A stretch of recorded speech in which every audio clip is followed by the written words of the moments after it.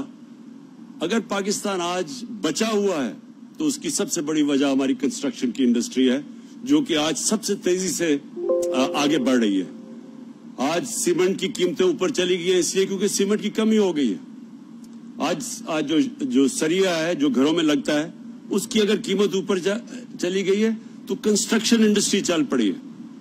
اور انشاءاللہ آپ دیکھیں گے کہ یہ جو ہماری کنسٹرکشن انڈسٹری ہے جو سارے ملک میں اس وقت تیزی سے کام کر رہی ہے, اس سے سب سے زیادہ روزگار ملتا ہے. اور کیونکہ ہماری ایک نوجوان آبادی ہے, ہمارا سب سے بڑا مسئلہ روزگار کا ہے, اس سے روزگار بھی ملے گا اور اس سے پھر ملک کی دولت میں اضافہ ہوگا. ویلتھ کریشن, جب دولت میں اضافہ ہوگا ہی تو ہمارے میں وہ کیپیسٹی, قوت بڑھے گی جو اس ملک کے اوپر قرضے چڑھے ہوئے ہیں ان کی قسطیں واپس کرنے پہ. تو یہ کنسٹرکشن انڈسٹری انشاءاللہ ایک ایسا سیکٹر ہے جو اکیلا ہی پاکستان کی معیشت کو بھی اٹھا سکتا ہے, لوگوں کو روزگار بھی دے سکتا ہے اور ہمارے ملک میں دولت میں اضافہ کر سکتا ہے تاکہ ہمارے اوپر جو چڑھے ہوئے ہیں قرضے, ان قرضوں کو ہم واپس کرنا شروع کریں. بہت بہت شکریہ. وزیر اعظم عمران خان نیا پاکستان ہاؤسنگ پروگرام کے تحت محنت کش طبقے میں گھروں اور فلیٹ الاٹ کرنے کی تقریب سے خطاب کر رہے تھے. انہوں نے کہا کہ نیا پاکستان در حقیقت ایک سوچ کا نام ہے, ویژن ہے کہ ہم پاکستان کے کمزور طبقے کو اوپر اٹھائیں گے. پورے پاکستان میں ہاؤسنگ منصوبے لے کر آ رہے ہیں. وزیر اعظم نے کہا کہ خصوصی قانون کے تحت بینکس جو ہیں وہ قرضے فراہم کر رہے ہیں عام لوگوں کو تاکہ پاکستان کے غریب عوام جو ہے ان کو اپنا اپنا گھر میسر ہو سکے. یہاں ایک بریک لیں گے جس کے بعد بلیٹن کے ساتھ آپ کی خدمت میں حاضر ہوں گے.